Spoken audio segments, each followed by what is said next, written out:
Hey, I'm Digi. Did you know it's October right now? Here are another 8 weird horror games that you can play for free or name your own price. Let's check them out. First up is Bad Parenting.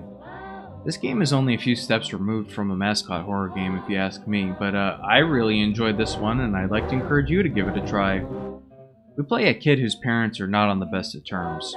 Our mother's always at work and our father seems to be a really heavy drinker. When we mention to our mother that it's our birthday, she tells us the story of one Mr. Redface, a character that brings toys to well-behaved children on their birthdays. We go right to sleep and we see... Oh boy. Mom, I'm not sure if this guy's actually friendly. Oddly enough, the toy he drops us is a doll that looks just like us, and it speaks too. Unfortunately, Mr. Redface got the idea in his head that he had to take away our father for being such a bad guy. Not wanting to actually lose him, we asked the doll to help us get him back. Visually, this game is a little grotesque looking. I mean, look at that. Just look at it. But story-wise, it really reminds me of an episode of Goosebumps, or Tales from the Crypt, maybe with a little bit of The Sixth Sense on top. We've got a spirit friend who causes all kinds of mischief, a quest to foil a spooky monsterman, and there's a twist at the end that I really enjoyed. This game took about 25 minutes to finish, and it's definitely worth your time if you want a short spooky adventure. Oh, and there's a cat secretary, so, you know, that's pretty cool. Next up is Abyssal Somewhere. It's always Abyssal Somewhere. Now this is a very interesting game, and I'm not entirely sure if you can strictly call it a horror game, but it was tagged as such on itch, and I had fun playing it, and I think you should check it out too. The best way I can describe this game is as a sort of Souls-like exploration game. We wake up in this tiled room, and without anything else to do, we kind of just start walking. What's with our character? It almost looks like we have a beak or something. Very curious design. The game has some lore going on. We're told these sitting stone statues are giants that came up from the depths, but everything is rather cryptic and kind of told to you just in bits and pieces. I get the feeling that this game might be part one of some kind of artistic endeavor. The game has combat in the form of sword fighting, and we're put through this gauntlet of ghostly enemies. Thankfully, it's not difficult like a Soulsborne game, as it doesn't seem like you can die unless it's a scripted event. Some areas look a little bit out of place, such as this obvious modern road that maybe was taken from an asset store or something. The soundtrack is mostly atmospheric, without any real music, unless there's some kind of major event or encounter going on. As a vibes-based exploration experience, I enjoyed it very much. The only parts I had trouble with was some of these awkward combat segments, and sometimes it's not totally clear what it is that you have to do.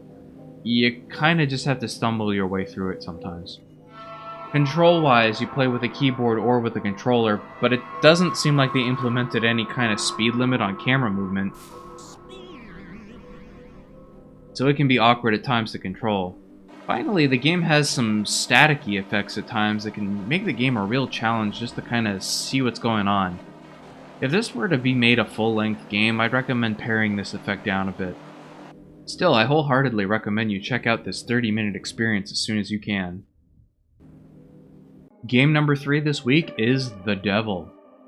This is a tank controls-based horror game that vaguely recalls early Resident Evil games, but it's somewhat easier to control.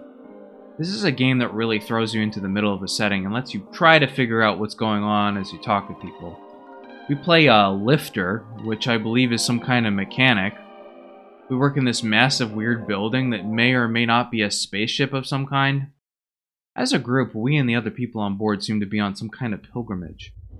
There's a number of dialogue lines devoted to the religion of the people here. We're tasked with bringing back a deserter who fled the group. This game has a ton of running and speaking with NPCs. I think the dev was a little bit more interested in creating a world for you to learn about. After a tremendous amount of descending the building, we're forced to turn around, and once we get back into the building, we find that all the people we passed by and spoke to are now trying to kill us with butcher knives.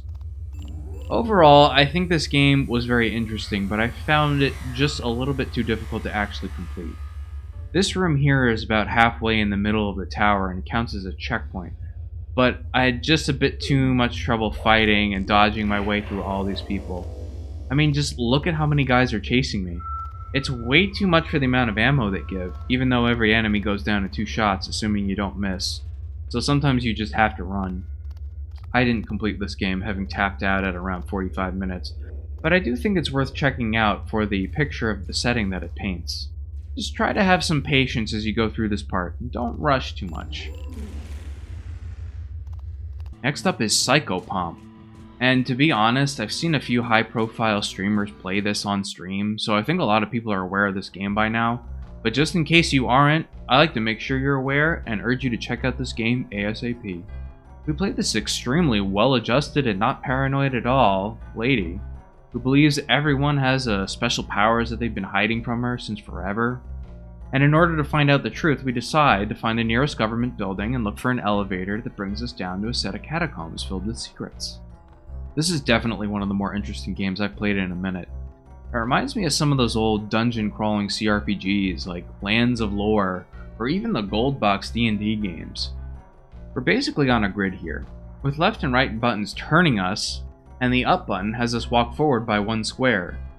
We have the ability to look, speak, interact, and attack things with our hammer. While we can chit-chat with non-hostile creatures underground, a fair number of them are dangerous and we have to use our hammer to defend ourselves. The basic gameplay has us looking for keys, switches, and whatever else to get past locked doors and find our way to the secret egg of the earth. Picking it up ends the stage. There are 3 stages to pick from. I think this game definitely nails the weird vibe that I enjoy so much, mixing real issues like navigating the healthcare system with complete craziness. My only real complaint is that there's no checkpoints within each stage, so you have to beat the whole level before you get the chance to save your progress. Still, if you enjoy this game, there's an entire full game called Psychopomp Gold for a very modest price. Check this one out as soon as you can. Next up is Lightless, the 21st Sacrifice. This game is definitely rough around the edges, but I decided to include it because it reminds me of those old point-and-click games that you'd play in the early aughts on your parents' Pentium 3 computer, maybe something like Siberia. Unfortunately, this game isn't as polished as all that. We play as Navid, an Iranian man who returns to the country from Canada to visit his old neighborhood. From the room we start in, we have the ability to take pictures using a camera. Taking a picture of this empty frame causes us to be teleported into some kind of parallel world, where we're able to access our childhood friend's house as it was 7 years ago. There's definitely something spooky afoot though, as it appears that there's ghosts everywhere.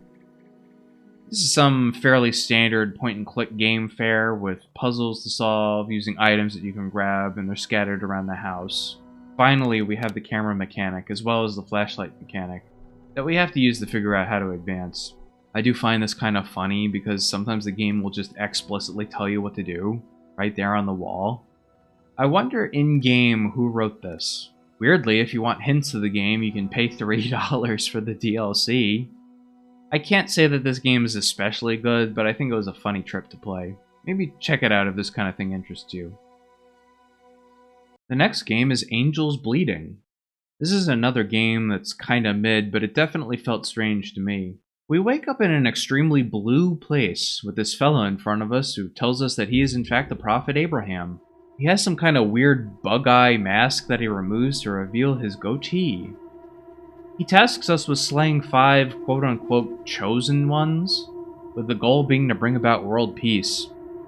I have no idea how doing that will achieve world peace, but hey, wait, you don't need to do that. We're immediately shunted off to go find the first of our targets. The levels in this game are pretty rough looking, mostly comprised of the same texture over and over. Hey, which building do you live in? I don't know. There's something roughly approximating an attempt at world building here with a description of the stage we're entering. Unfortunately, the game doesn't really tell us anything about this, at least not as far as I got. They're also not very congruous. The second stage looks like it could be from a totally different game, but the third one kinda matches the first again. Where things got annoying was this big tank in level 2 where you need to find these cracks in the glass to swim through, but it's very difficult to so much as see it. Also this red desert area in level 4 where you need to stay out of sight of these white orbs lest they just kinda kill you. It's not the best game this week by any means, but sometimes I enjoy exploring someone's attempt at a world. Obviously, up to you if you want to try it. Into the Dangerous World I Leapt. This game is curious. It's another game that's really quite mid in terms of gameplay, but I can't help but give points for the creativity that went into creating these worlds. We play as an orphan cotton mill worker in the year 1801. We see our brother sneaking away from the dormitory in the middle of the night, just in time to watch him get whisked off to somewhere. Somehow we're transported to this weird area where we meet a kid half buried in the ground. Looks like he's being turned into plants. I do say somehow, by the way, because this game kind of just lacks cutscenes or even any in-game events to show us what just happened to ourselves. This is literally what happens. Blink and you miss it. The main mechanic seems to be a coin that we use to transport ourselves between the real world and this fanciful world in certain areas where the game lets you do it, shown by this icon and by a sound that you hear. Unfortunately, I found it kind of impossible to actually figure out where to go and what to do. This guy is a Daddy Warbucks type or something like that. Tells us we ought to get back to work. Here's an arm that came up out of the ground. Can I use it for something? Hang on, I need to grab one of these ceiling teeth. Okay, that's good. Anatomically correct hearts on trees? Well, none of it makes any sense to me, but I did enjoy exploring what I was able to find. If you're able to make any real progress in this game, can you please let me know in the comments what you saw? I'm very curious. Last game for this week, How Fish is Made. This may or may not have been another one of those games played by higher profile creators. I'm not sure. We play a fish making our way through some kind of compound, stopping every so often to speak to other fish about the situation we find ourselves in. There seems to be some kind of debate going on between up and down, and the way we're all trying to go and what will happen when we get there. This game likes to keep things kind of vague. I get the feeling that they're trying to make a statement on the futility of fate versus choice, but I can't quite grasp it all. I'm loving the dance number in the middle of everything, though.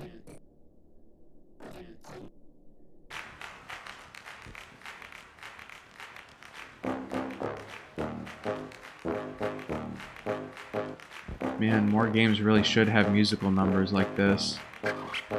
This game also has a second episode where you appear to be in some kind of katamari, but I didn't get all the way to the end of it. It doesn't make a whole lot of sense to me, but it was fun as a what's gonna happen next kind of journey. Check it out if you're looking for a head trip. Alright, that's it. Another 8 games you can play for free or name your own price. Consider following for more weird games, and hey, if you want to see me play live, check me out on Twitch during the week. Alright, see you next time.